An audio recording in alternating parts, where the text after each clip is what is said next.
Flemish burgomasters, and to regale them at his Hôtel de Bourbon with a very pretty morality, allegorical satire, and farce, while a driving rain drenched the magnificent tapestries at his door. What put the whole population of Paris in commotion, as Jehan de Troyes expresses it, on the 6th of January was the double solemnity, united from time immemorial, of the Epiphany and the Feast of Fools. On that day there was to be a bonfire at the Place de Grève, a maypole at the Chapelle de Braque, and a mystery at the Palais de Justice.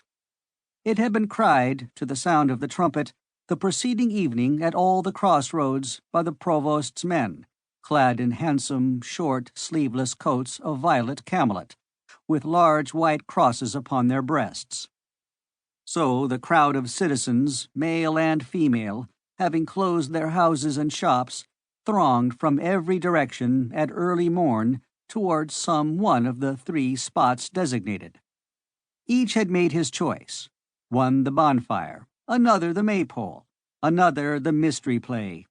It must be stated, in honor of the good sense of the loungers of Paris, that the greater part of this crowd directed their steps towards the bonfire, which was quite in season, or towards the mystery play, which was to be presented in the grand hall of the Palais de Justice, the courts of law, which was well roofed and walled, and that the curious left the poor, scantily flowered maypole to shiver all alone beneath the sky of January in the cemetery of the chapel of Braque.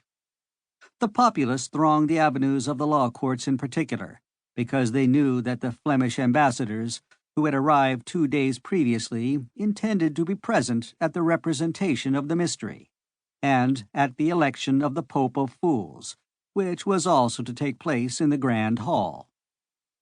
It was no easy matter on that day to force one's way into that Grand Hall, although it was then reputed to be the largest covered enclosure in the world. It is true that Sauval had not yet measured the Grand Hall of the Chateau of Montargis. The Palace Place, encumbered with people, offered to the curious gazers at the windows the aspect of a sea, into which 5 or 6 streets, like so many mouths of rivers, discharged every moment fresh floods of heads. The waves of this crowd, augmented incessantly, dashed against the angles of the houses which projected here and there, like so many promontories, into the irregular basin of the Place.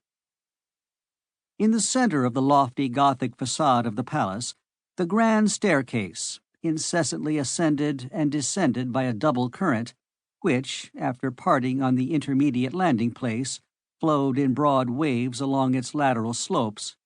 The grand staircase, I say, trickled incessantly into the Place, like a cascade into a lake. The cries, the laughter, the trampling of those thousands of feet produced a great noise and a great clamor. From time to time, this noise and clamor redoubled. The current which drove the crowd towards the grand staircase flowed backwards, became troubled, formed whirlpools. This was produced by the buffet of an archer, or the horse of one of the provost's sergeants, which kicked to restore order.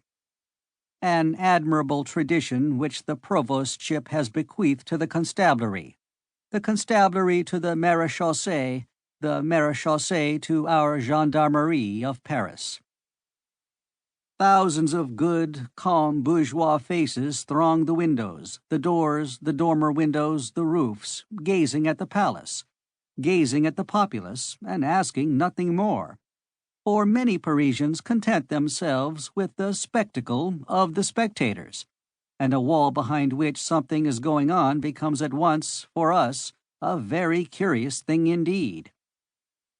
If it could be granted to us, the men of 1830, to mingle in thought with those Parisians of the 15th century, and to enter with them, jostled, elbowed, pulled about, into that immense hall of the palace, which was so cramped on that 6th of January 1482, the spectacle would not be devoid of either interest or charm, and we should have about us only things that were so old that they would seem new. With the reader's consent, we will endeavor to retrace in thought the impression which he would have experienced